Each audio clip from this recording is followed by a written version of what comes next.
नया निर्माण करो, जन जन के जीवन में फिर से नई स्फूर्ति न प्राण धरो। इस नाटक में हम महारानी अवंतीबाई के जीवन की एक झलक प्रस्तुत कर रहे हैं।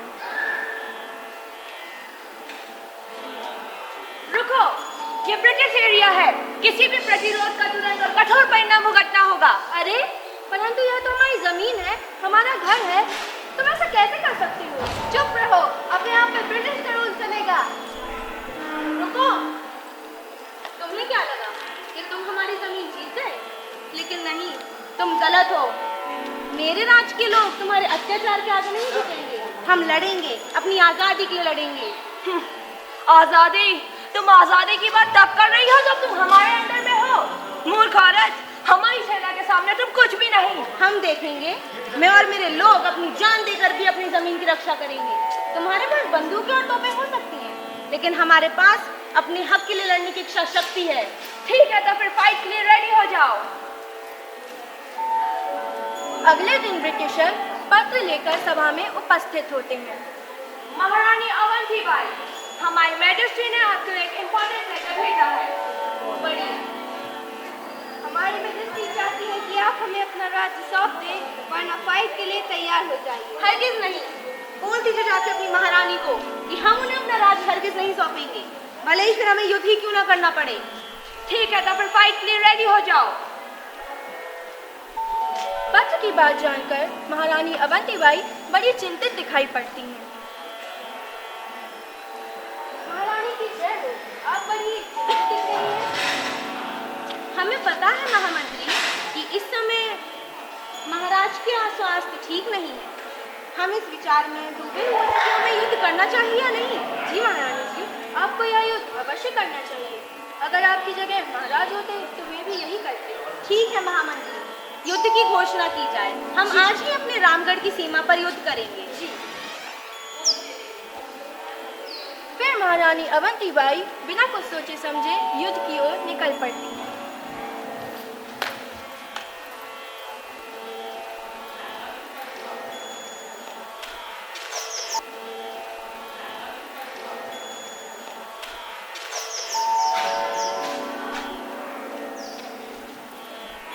महारानी अवंतीबाई युद्ध में विजय प्राप्त करती हैं और महल की ओर निकल पड़ती हैं।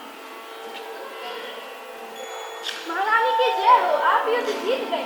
जी महामंत्री, हम युद्ध जीत गए, लेकिन अगले युद्ध की तैयारियां की जाए। हमारे पास बिल्कुल भी समय नहीं है। जी। फिर एक दिन महामंत्री रास्ते से जा रहे थे, तभी रुको। अरे तुम लोग यहाँ पे क्या कर रहे हो? हम तुमको एक ऑफर देने आए हैं। अगर तुम हमारे साथ मिल जाते हो और अगर हम जीत जाए तो हम तुम्हें बदले में आधा राज्य देंगे। नहीं, मैं अपनी महारानी को कभी धोखा नहीं दे सकता। अच्छा, तो सुनो, तुम्हारा बेटा हमारे कब्जे में है और अगर तुमने हमारी बात नहीं मानी तो हम उसे बढ़वा देंगे। क्या? ठीक है, परंतु मेरी एक शर्त है। कैसी शर्त? यह बात सिर्फ हमारे बीच में ही रहनी चाहिए। ठीक है। और किसी को भी पता नहीं चलनी चाहिए। ठीक है। फिर महामंत्री महल में पहुंचते हैं। महारानी की जय हो, आपने हमें बुलाया? जी महामंत्री, हमने अपनी अगली युद्ध की एक बहुत अच्छी योजना बनाई है। क्या वह योजना हम आपको बताएं? अवश्य।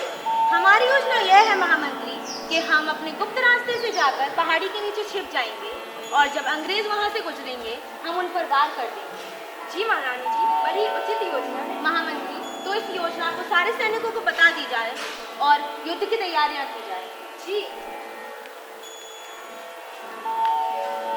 फिर महामंत्री छुप छुप कर यह बात ब्रिटिशर्स को बताने जाते हैं। सुनो, बोलो। मैं तुम्हें खबर ला रही हूँ। कैसी खबर?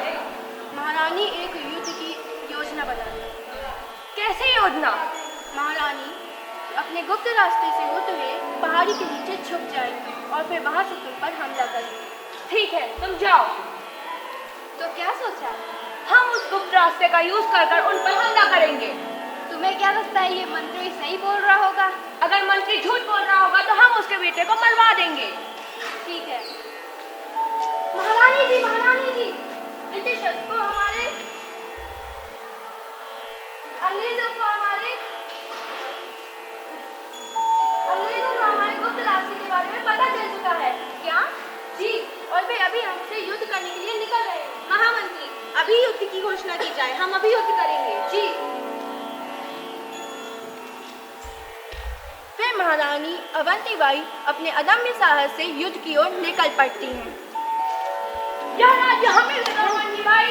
हरगिज़ नहीं, मैं अपनी अंतिम सांसों तक अपने राज्य की रक्षा करूंगी।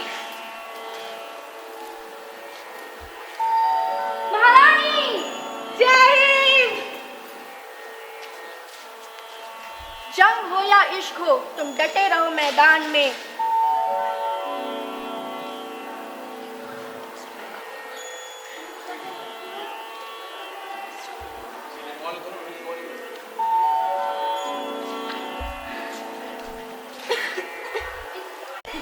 जंग हो या इश्क हो, तुम डटे रहो मैदान में।